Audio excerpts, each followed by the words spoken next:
അപ്പോൾ എന്നെ സംബന്ധിച്ച് പത്തനംതിട്ട ജില്ലയുമായിട്ട് മാത്രമാണ് എനിക്ക് ജന്മം മുതൽ, പഠനം മുതൽ, ജീവിതം മുതൽ, സംഘടനാ പ്രവർത്തനം മുതൽ പരിപൂർണമായി ഞാൻ പത്തനംതിട്ട ജില്ലക്കാരിയാണ്. നമസ്കാരം. രാഹുൽ മാങ്കൂട്ടത്തിനെതിരെ ലൈംഗിക ആരോപണങ്ങൾ വന്നപ്പോഴും കോൺഗ്രസ് പിടിച്ച അദ്ദേഹത്തെ സസ്പെൻഡ് ചെയ്തപ്പോഴും ചില വനിതാ കോൺഗ്രസ് നേതാക്കൾ ശക്തമായ ഭാഷയിലാണ് രാഹുൽ മാങ്കൂട്ടത്തിനെതിരെ തിരിഞ്ഞത്. അദ്ദേഹത്തെ പിടിച്ച് പുറത്താക്കണമെന്നും അദ്ദേഹത്തെ പാർട്ടിയിൽ നിർത്തരുതെന്നും ആ നേതാക്കൾ ആവശ്യപ്പെട്ടു. CPM-ലെ വനിതാ നേതാക്കൾ പോലും പറയാൻ മടിക്കുന്ന വിധത്തിലാണ് UDF-ലെ ഈ വനിതാ നേതാക്കൾ, കോൺഗ്രസിലെ ഈ വനിതാ നേതാക്കൾ ശക്തമായി പ്രതികരിച്ചത്. അധികം താമസിക്കേണ്ടി വന്നില്ല. രാഹുൽ മാങ്കൂട്ടത്തെ സസ്പെൻഡ് ചെയ്തു. പിന്നീട് രണ്ടാമത്തെ പരാതി വന്നപ്പോൾ അദ്ദേഹത്തെ ഡിസ്മിസ് ചെയ്തു. എന്നാൽ ഇടതുപക്ഷത്തിലുള്ള CPI-യിലെ ശ്രീനാമ കുഞ്ഞമ്മ എന്ന് പറയുന്ന ജില്ലാ പഞ്ചായത്ത് മെമ്പർ, അടൂരിലെ ജില്ലാ പഞ്ചായത്ത് മെമ്പർ ആ സന്ദർഭത്തിൽ ശക്തമായി നിലപാടെടുത്ത് മുന്നോട്ട് വന്നു. രാഹുൽ മാങ്കൂട്ടം തെറ്റുകാരനല്ല, ഈ സ്ത്രീകളാണ് തെറ്റുകാരികൾ. അർദ്ധരാത്രി വരെ രാഹുൽ മാങ്കൂട്ടത്തിന് മെസ്സേജ് അയക്കുകയും രാഹുൽ മാങ്കൂട്ടത്തിന് പിന്നാലെ നടക്കുകയും ചെയ്ത റിനി ആർ ജോർജ് പോലെയുള്ള നടികളടക്കം രാഹുൽ മാങ്കൂട്ടത്തിന് ഇതിനെതിരെ ശക്തമായ പോരാട്ടത്തിനിറങ്ങി അദ്ദേഹത്തെ നശിപ്പിക്കുമെന്ന് പ്രഖ്യാപിച്ച റിനി ആർ ജോർജ് അടക്കം രാത്രിയിലടക്കം മെസ്സേജ് അയച്ച് രാഹുൽ മാങ്കൂട്ടത്തിനെ പിന്തുടരുകയായിരുന്നു. എവിടെയോ നിരാശ വന്നപ്പോൾ അദ്ദേഹത്തിനെതിരെ നശിപ്പിക്കാൻ ശ്രമിച്ചതാണ്. ഇതേപോലെ കാനഡയിലുള്ള യുവതി എന്തിനാണ് ഇവിടെ വന്ന് റൂമെടുത്ത് രാഹുൽ മാങ്കൂട്ടത്തിനെ അങ്ങോട്ട് ക്ഷണിച്ചത്? രാഹുൽ മാങ്കൂട്ടം എങ്ങനെയാണ് കുറ്റക്കാരനായി തീരുന്നത്?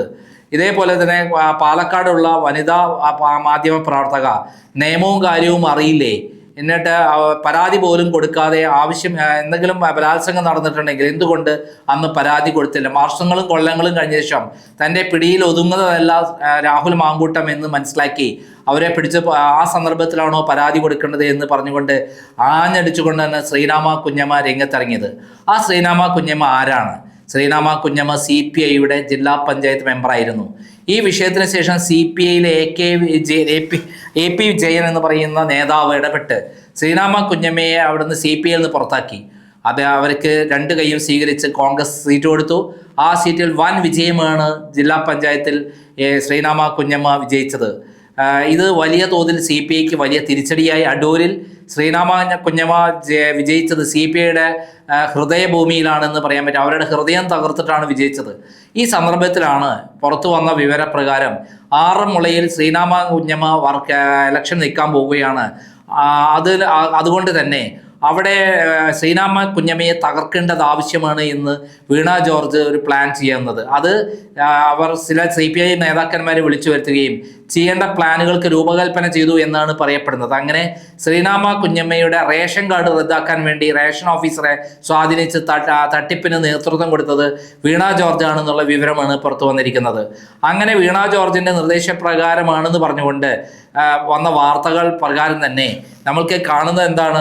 അവരുടെ റേഷൻ കാർഡ് അരിയാഹാരം വാങ്ങി അല്ലെങ്കിൽ ഗോതമ്പ് വാങ്ങി അവർക്ക് ജീവിക്കാനുള്ള അവകാശം നിഷേധിച്ചുകൊണ്ട് CPI നടത്തിയ അഭ്യാസങ്ങളാണ്. ഇതിനെതിരെ ശ്രീനാമ കുഞ്ഞമ്മ അടിച്ച തിരിച്ചടിയിൽ കൃത്യമായി മുഖത്ത് ചെപ്പക്കുറ്റിക്ക് അടി കിട്ടിയത് വീണ ജോർജിനാണ്.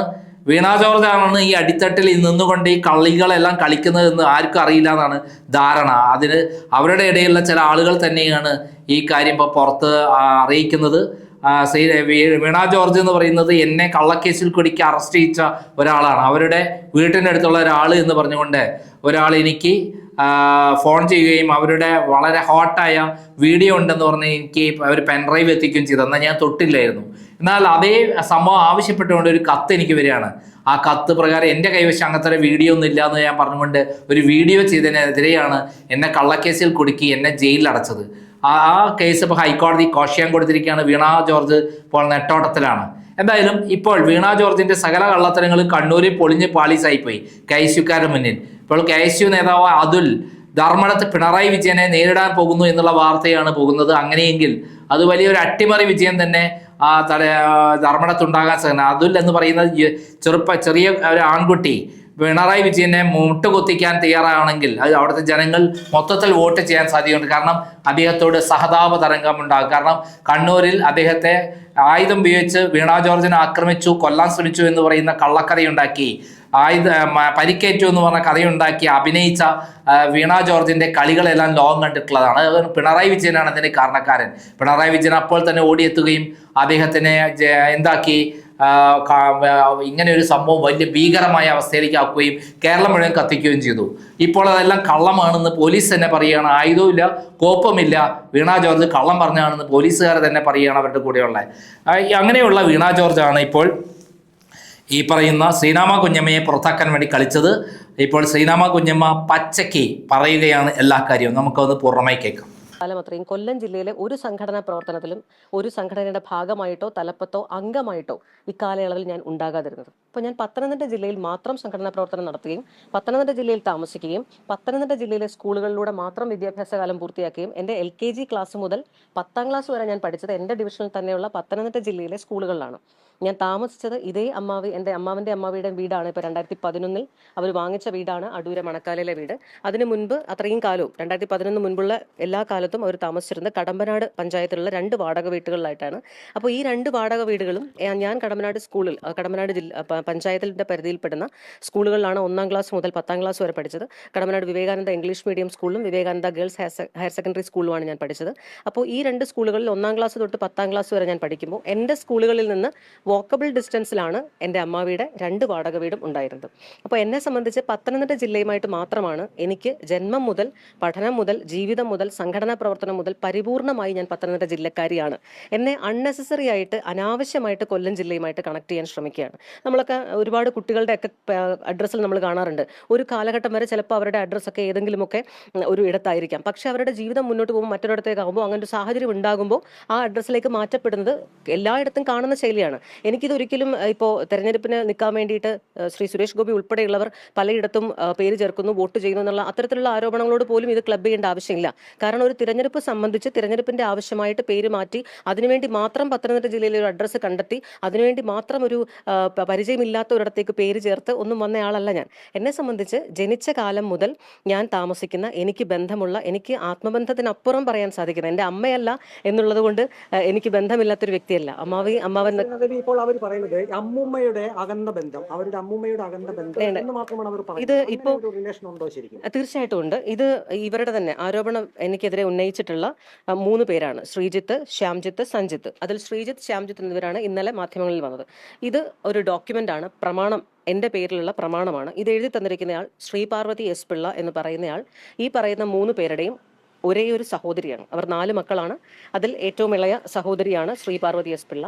അപ്പോൾ പറയട്ടെ അപ്പോൾ അത് അങ്ങോട്ടേക്ക് വരാം.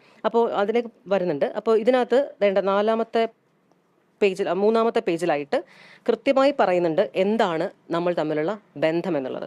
കണ്ണകത്ത് കുഞ്ഞൻപിള്ളയുടെയും അയണിവേലിൽ ലക്ഷ്മിക്കുട്ടി അമ്മയുടെയും 7 മക്കളിൽ 4ാമത്തെ മകളായ എൽ അമ്മുക്കുട്ടി അമ്മയുടെ മകൻ സോമനാഥൻ പിള്ളയുടെ മകളായ ഞാൻ, മേൽപ്പറഞ്ഞ കുഞ്ഞൻപിള്ളയുടെയും ലക്ഷ്മിക്കുട്ടി അമ്മയുടെയും 6ാമത്തെ മകളായ എൽ ശാരദാമ്മയുടെ മകളായ എസ് ഗിരിജാദേവി അമ്മയുടെ മകളുമായ താങ്കൾ, മേൽപ്പറഞ്ഞ വസ്തുവിലുള്ള വീട്ടിൽ താമസിച്ച് എൻ്റെ സഹോദരിയുടെ സ്ഥാനത്ത് നിന്നും 2015 മുതൽ മരണം വരെ എൻ്റെ മാതാപിതാക്കളെ പരിചരിച്ചും സംരക്ഷിച്ചും മേപ്പടി വസ്തുവും വീടും നോക്കി നടത്തി വന്നിരുന്നതും ഇപ്പോഴും താമസിച്ചുകൊണ്ടിരിക്കുന്നതുമായിരുന്നു. മേൽപ്രകാരം എന്ന് തുടങ്ങിയാണ് ഈ പ്രമാണത്തിൽ ബന്ധം എന്താണ് എന്ന് വ്യക്തമാക്കുക. കാരണം ഇഷ്ടദാന ആധാരമാണ്. ഇതിൽ കൃത്യമായിട്ട് ബന്ധം എന്താണെന്ന് പറയേണ്ടതായിട്ടുണ്ട്. ചുരുക്കി നമുക്ക് എന്ത് ബന്ധമെന്ന് പറയാൻ കഴിയും? അവർക്ക് ഒരു ബന്ധമല്ല അവർ പറയുമ്പോൾ നമുക്ക് എന്ത് ബന്ധമാണ്? സിമ്പിൾ ആയിട്ട് പറഞ്ഞാൽ എൻ്റെ അമ്മയുടെ അമ്മയും ഈ ഇന്നലെ നിങ്ങളെല്ലാവരെയും കണ്ട 2 പേരുടെ അച്ഛൻ്റെ അമ്മയും സിസ്റ്റേഴ്സാണ്, സഹോദരങ്ങളാണ്. ആ വീട്ടിൽ അഡ്രസ് വരാൻ കാര്യം, ആ വീട്ടിലേക്ക് അഡ്രസ് വരാൻ കാര്യം എന്താ? കഴിഞ്ഞ തവണ CPIക്ക് മത്സരിച്ചപ്പോൾ അവിടെ ചേർത്താണ്. തീർച്ചയായിട്ടും കഴിഞ്ഞ തവണ CPIയുടെ ജില്ലാ പഞ്ചായത്ത് അംഗമായിട്ട് മത്സരിക്കുമ്പോഴാണ്. കാരണം എന്നെ സംബന്ധിച്ച് ഞാൻ സംഘടനാ പ്രവർത്തനം നടത്തുന്നത് പത്തനംതിട്ടയിലാണ്. ഞാൻ 2016 മുതൽ, കോളേജ് കഴിഞ്ഞ കാലം മുതൽ വനിതകലാ സാഹിതി എന്ന് പറയുന്ന സംഘടനയുടെ ജില്ലാ സെക്രട്ടറിയാണ്. എന്നെ സംബന്ധിച്ച് സംഘടന 2018 നടന്ന പത്തനംതിട്ട മുനിസിപ്പാലിറ്റിക്കെതിരായിട്ടുള്ള, അൺഫോർച്ചുനേറ്റ്ലി കോൺഗ്രസ് അവിടുത്തെ ഭരണസമിതിയായിരുന്നു. ആ സമയത്ത് ഞാൻ പത്തനംതിട്ട മുനിസിപ്പാലിറ്റിക്കെതിരെയുള്ള സമരങ്ങളിൽ പങ്കെടുത്ത് അവിടെ നിന്നാണ്. മനോരമ ന്യൂസ് ചാനൽ നമ്മുടെ 2019 പാർലമെന്റ് തെരഞ്ഞെടുപ്പിൽ പത്തനംതിട്ട പാർലമെന്റ് മണ്ഡലത്തിലെ ചർച്ച അവിടെ സംഘടിപ്പിച്ചപ്പോൾ, പോർക്കളം സംഘടിപ്പിച്ചപ്പോൾ ഞാൻ 2019 ഞാൻ മെമ്പർ അല്ല ആ സമയത്ത്. ഞാൻ അവിടെ നടന്ന മനോരമയുടെ ഡിസ്കഷനിൽ ഇപ്പോഴത്തെ MLA ആയ ശ്രീ KU ജനീഷ് കുമാറിനൊപ്പം പങ്കെടുത്തത് ഞാനാണ്. എന്നെ മാവേലിക്കര പാർലമെന്റ് മണ്ഡലത്തിലെ ഒരു ചർച്ചയിൽ അങ്ങനെ കണ്ടിട്ടില്ല. ഇവർ പറയുന്ന കൊല്ലം ജില്ലയിലെ എൻ്റെ വീട്, എൻ്റെ കുടുംബ വീട് വീടെന്ന് പറയുന്നത് കുന്നത്തൂർ നിയോജക മണ്ഡലമാണ്. കുന്നത്തൂർ നിയോജക മണ്ഡലത്തിലെ കഴിഞ്ഞ കാലങ്ങളിലെല്ലാമുള്ള MLA ശ്രീ കോവൂർ കുഞ്ഞുമോനാണ്. അദ്ദേഹത്തിന്റെ ഒരു തെരഞ്ഞെടുപ്പ് ക്യാമ്പയിനും എന്നെ അങ്ങനെ കണ്ടിട്ടുണ്ടാവില്ല. അവിടുത്തെ മാവേലിക്കര പാർലമെന്റ് മണ്ഡലത്തിൽ ഞാൻ ഈ പറയുന്ന ഒരു ചർച്ചകളിലോ ഒന്നിന്റെയും ഭാഗമായിട്ട് പോയിട്ടില്ല. ഉണ്ട് 2016 അടൂരിൽ ചിറ്റയം ഗോകുമാർ MLA ആയതിനു ശേഷം അദ്ദേഹം തന്നെ അവിടെ MP സ്ഥാനാർത്ഥിയായിട്ട് മാവേലിക്കരയിൽ വന്ന ഒരു സമയത്ത് മാത്രമാണ് അടൂര് MLA അവിടേക്ക് വന്നു എന്നുള്ളതുകൊണ്ട് മാത്രം ചില വേദികളിൽ ഞാൻ സംസാരിക്കാൻ. പോലീസിലേക്ക് പരാതി കൊടുത്തിരിക്കുകയാണ് ഇവര്. അതായത് വ്യാജരേഖ ചമച്ചു, ഞങ്ങൾക്കൊരു ബന്ധവുമില്ല, റേഷൻ കാർഡിൽ വന്നു, അപ്പോൾ അതിൽ കേസെടുക്കണമെന്ന് ആവശ്യപ്പെട്ടാണ് കൊടുത്തിരിക്കുന്നത്. അപ്പോൾ അതിനുശേഷം അവർ പറഞ്ഞൊരു കാര്യം, ഇപ്പോൾ ഈ കാണിച്ച ആധാരം എന്ന് പറയുന്നത് ഈ വിവാദം ഉണ്ടായ ശേഷം രജിസ്റ്റർ ചെയ്തതാണ്, അതിന് വലിയ വാലിഡിറ്റി ഇല്ല എന്നാൽ അതായത് മുന്നോട്ട് പോകുമ്പോൾ ശ്രീനയുടെ ഇലക്ഷൻ റദ്ദാക്കപ്പെടുന്നതിലേക്ക് പോകുന്നത് കണ്ടാണ് ഈ നീക്കമെന്നാണ് അവർ പറയുന്നത്. അപ്പോൾ ഇതൊരു പിന്നീട് എടുത്ത നീക്കമാണോ ഈ ഒരു ഇഷ്ടദാനത്തിന്റെ? മലർപ്പൊടിക്കാരന്റെ സ്വപ്നം എന്നുള്ള പ്രയോഗത്തോടെ എനിക്ക് പറയാനുള്ളൂ. CPIയുടെ ജില്ലാ നേതൃത്വത്തോടും എനിക്ക് അങ്ങനെ തന്നെ പറയാനുള്ളൂ. നിങ്ങൾ ഇപ്പോൾ ഒരു കാര്യം കൂടി ഞാൻ ചോദിച്ചോട്ടെ, എന്നാ എൻ്റെ റേഷൻ കാർഡ് ഒന്ന് റദ്ദ് ചെയ്തത്? റേഷൻ കാർഡ് റദ്ദ് ചെയ്തിട്ട് ഇപ്പോൾ ഏതാണ്ട് ഒരു മാസത്തോളം ആവുന്നു. എന്തുകൊണ്ടാണ് ഇപ്പോൾ വാർത്ത വന്നത്? ഞാൻ ഈ പ്രമാണം രജിസ്റ്റർ ചെയ്തിരിക്കുന്നത് മാർച്ച് മാസം 7-ാം തീയതിയാണ്. ഈ വാർത്ത അവരറിയുന്നത് മാർച്ച് മാസം 8-ാം തീയതിയോടുകൂടി ഇതെല്ലാവരും അറിയുന്നു. 9-ാം തീയതി തൊട്ട് ഫേസ്ബുക്കിൽ പതിയെ പ്രചരണം തുടങ്ങുന്നു. നിങ്ങളിലേക്ക് വാർത്തകൾ എത്തുന്ന ഏത് ടീലാണ് നിങ്ങൾക്ക് തന്നെ അറിയാം. ഇന്നിപ്പോൾ 13, 14 ആവുന്നു. അപ്പോൾ 7-ാം തീയതി രജിസ്റ്റർ ചെയ്ത ഈ പ്രമാണത്തിന് ശേഷം ഇനി ഈ കേസ് മുന്നോട്ട് പോയാൽ അവർക്ക് നിൽക്കാൻ സാധിക്കില്ല എന്നും ശ്രീപാർവതി എൻ്റെ കൂടെ സത്യം പറഞ്ഞുകൊണ്ട് സത്യസന്ധമായിട്ട് എനിക്ക് ഒപ്പമുണ്ട് എന്നും ഇപ്പോൾ ഞാൻ ആ വീടിന്റെ ലീഗൽ ഓണറാണ്. ഞാനിപ്പോൾ ഇനിയിപ്പോൾ ശ്രീജിത്തും ശ്യാംജിത്തും സഞ്ജിത്തും ആ പ്രമാണം ആ വീട് വിൽക്കുകയോ അല്ലെങ്കിൽ കൈമാറ്റം ചെയ്യുകയോ എന്ത് ചെയ്യണമെന്നുണ്ടെങ്കിലും എൻ്റെ ഒപ്പുകൂടി വേണ്ട സാഹചര്യം. പറയട്ടെ അതെ ഞാൻ പറഞ്ഞോട്ടെ. അപ്പോൾ അത്തരത്തിലുള്ളൊരു സാഹചര്യം വരുമ്പോൾ ഉണ്ടായ വലിയ ആത്മസംഘർഷവും വലിയ ഫ്രസ്ട്രേഷനും ഓർക്കുണ്ട്. അത് CPIയുടെ പത്തനംതിട്ട ജില്ലാ നേതൃത്വത്തിന്, മുൻ ജില്ലാ സെക്രട്ടറിക്ക്, ഇപ്പോൾ എനിക്കെതിരെ ഇലക്ഷന്റെ പരാതി കൊടുത്തിട്ടുള്ള ആളെന്ന് പറയുന്നത് ഞാൻ പാർട്ടിയിൽ 2022 സഖാവ് കാനം രാജേന്ദ്രന് പരാതി കൊടുക്കുമ്പോൾ അതിൽ 2 പേരുടെ അഴിമതിയെക്കുറിച്ചാണ് പറഞ്ഞിട്ടുള്ളത്. തെരഞ്ഞെടുപ്പ് സംബന്ധിച്ച ഒരാളെക്കുറിച്ചും ഒരാളുടെ പൂർണ്ണമായ അഴിമതിയും. ആ 2 പേരിൽ ഒരാളാണ് എനിക്കെതിരെ ഇലക്ഷൻ പെറ്റീഷൻ ഫയൽ ചെയ്തിട്ടുള്ളത്. അപ്പോൾ ഇവരുടെ എല്ലാം വലിയ സ്വപ്നമായിരുന്നു സിവിൽ സപ്ലൈസ് വകുപ്പും റവന്യൂ വകുപ്പും CPIയുടേതാണ് എന്നുള്ളത് കൊണ്ട് ഈ 2 വകുപ്പുകളിലും തങ്ങൾക്ക് ചെലുത്താവുന്ന എല്ലാ പരമാവധി അധികാര ദുർവിനിയോഗവും നടത്തിക്കൊണ്ട് എന്നെ പുറത്താക്കുക എന്ന് പറയുന്ന, അയോഗ്യത കൽപ്പിക്കുക എന്ന് പറയുന്ന ഒരു വലിയ ഗൂഢാലോചന നടന്നു വരികയായിരുന്നു. തീർച്ചയായിട്ടുമാണ്. ഞാൻ പത്തനംതിട്ട ജില്ലയിൽ സജീവമായി രാഷ്ട്രീയത്തിലും സംഘടനാ പ്രവർത്തനത്തിലും നിൽക്കുന്നു. എനിക്ക് കൊല്ലം ജില്ലയിലെ സംഘടനാ പ്രവർത്തനമായിട്ട് ഒരു ബന്ധവുമില്ല. അവിടുത്തെ നേതാക്കൾക്ക് എത്ര പേർക്ക് ഈ കഴിഞ്ഞ കാലയളവിൽ എന്നെ അറിയാമായിരുന്നു. ഞാൻ ഇവിടെ പത്തനംതിട്ട ജില്ലയിൽ അടൂരിൽ ജില്ലാ പഞ്ചായത്ത് മെമ്പറായി പള്ളിക്കൽ വന്നതിന് ശേഷം ഒരു പബ്ലിക് സ്പേസിലേക്ക് പലയിടത്തും സംസാരിക്കുന്ന സമയം വരുമ്പോഴാണ് കൊല്ലം ജില്ലയിലെ ചില പ്രാദേശികമായിട്ടുള്ള പരിപാടികൾ പങ്കെടുക്കും. കൂടുതലും കോട്ടയം എല്ലാ ജില്ലകളിലും എന്തെങ്കിലുമൊക്കെ പരിപാടികൾ വിളിക്കുമ്പോൾ പങ്കെടുക്കും. അങ്ങനെ പങ്കെടുക്കുമായിരുന്നു. ഞാൻ തീർച്ചയായിട്ടും പലയിടത്തും പ്രസംഗിക്കുവാനും പരിപാടികൾ പങ്കെടുക്കുവാനും പ്രഭാഷക എന്നുള്ള നിലയിലും 2014-15 ആ സമയം മുതൽ ഞാൻ കേരളത്തിൽ ഒരുപാടിടങ്ങളിൽ പങ്കെടുത്തിട്ടുണ്ട്. അതിന്റെ ഭാഗമായിട്ട് കൊല്ലം ജില്ലയിൽ വിളിക്കുമ്പോൾ ഞാൻ കൊല്ലം ജില്ലയിൽ പോകാറുണ്ട്. അതല്ലാതെ കൊല്ലവുമായിട്ട് എനിക്ക് സംഘടനാപരമായിട്ടോ രാഷ്ട്രീയപരമായിട്ടോ യാതൊരു ബന്ധമോ ഒരു അംഗത്വം പോലും അവകാശപ്പെടാനില്ല. കാരണം കൊല്ലം ജില്ലയിലെ ഒരു സംഘടന, ഏറ്റവും കുറഞ്ഞത് ഒരു സാംസ്കാരിക സംഘടനയുടെ പോലും ഭാഗമായി ഞാൻ കൊല്ലം ജില്ലയിൽ പ്രവർത്തിച്ചിട്ടില്ല. അപ്പോൾ വിളിക്കുന്നിടത്തേക്ക് സംസാരിക്കാൻ പോകുന്നു, പ്രഭാഷണത്തിന് പോകുന്നതിനപ്പുറത്തേക്കുള്ള ഒരു ബന്ധവും എനിക്ക് കൊല്ലം ജില്ലയുമായിട്ടോ തിരുവനന്തപുരമായിട്ടോ ആലപ്പുഴയുമായിട്ടോ കോട്ടയുമായിട്ടോ മറ്റൊരു ബന്ധങ്ങളും ഉണ്ടായിരുന്നില്ല. എൻ്റെ സംഘടനാ പ്രവർത്തനം പത്തനംതിട്ട ജില്ലയിലാണ്. എൻ്റെ സ്ഥിര താമസം കഴിഞ്ഞ കാലങ്ങളിൽ മൊത്തം പത്തനംതിട്ട ജില്ലയിലാണ്. ഞാൻ പഠിച്ചത് പൂർണ്ണമായിട്ട് പത്തനംതിട്ട ജില്ലയിലാണ്.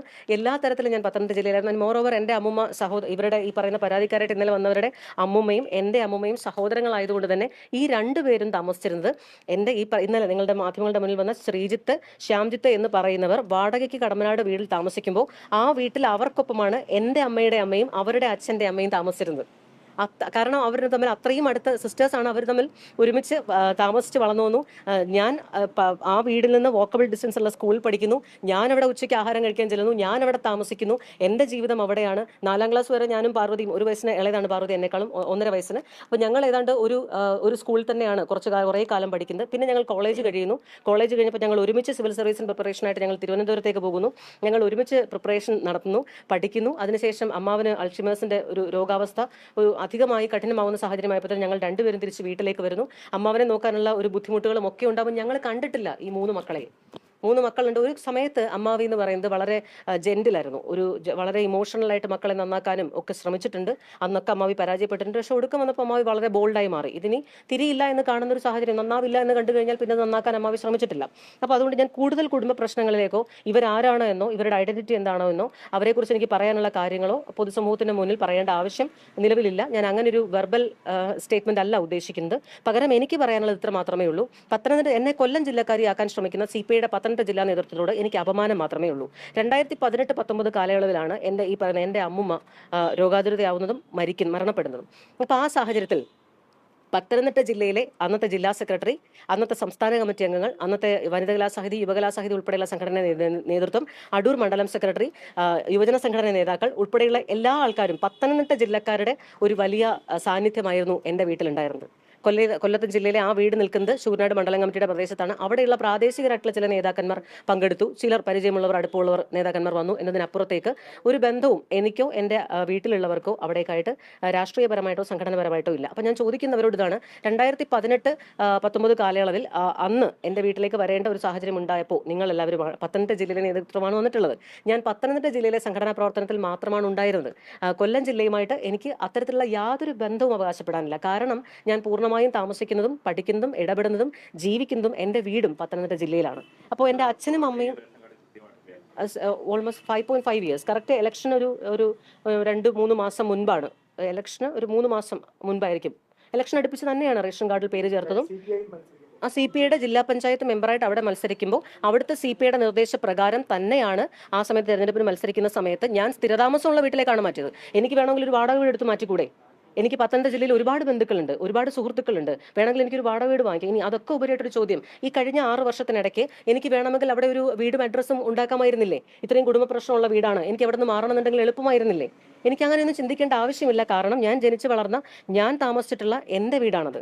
അപ്പോൾ ആ വീട്ടിൽ നടന്നിട്ടുള്ള ഒരു മെയിൻ്റനൻസ് വർക്കിനെ കുറിച്ചോ, അവിടെ സാധനം വാങ്ങിക്കുന്നതിനെ കുറിച്ചോ, ആ വീട്ടു ചെലവിനെ കുറിച്ചോ, അവിടെയുള്ള ഒരു ഓണം ഒരുക്കുന്നതിനെ കുറിച്ചോ ഒന്നും അറിയാത്ത 3 പേരാണ് ഇപ്പോൾ പരാതിക്കാരായിട്ട് വന്നിട്ടുള്ളത്. 2 പേരാണ് അവിടെ നിന്ന് എനിക്കെതിരെ സംസാരിച്ചത്. അവരോട് സഹതാപം മാത്രമേ ഉള്ളൂ.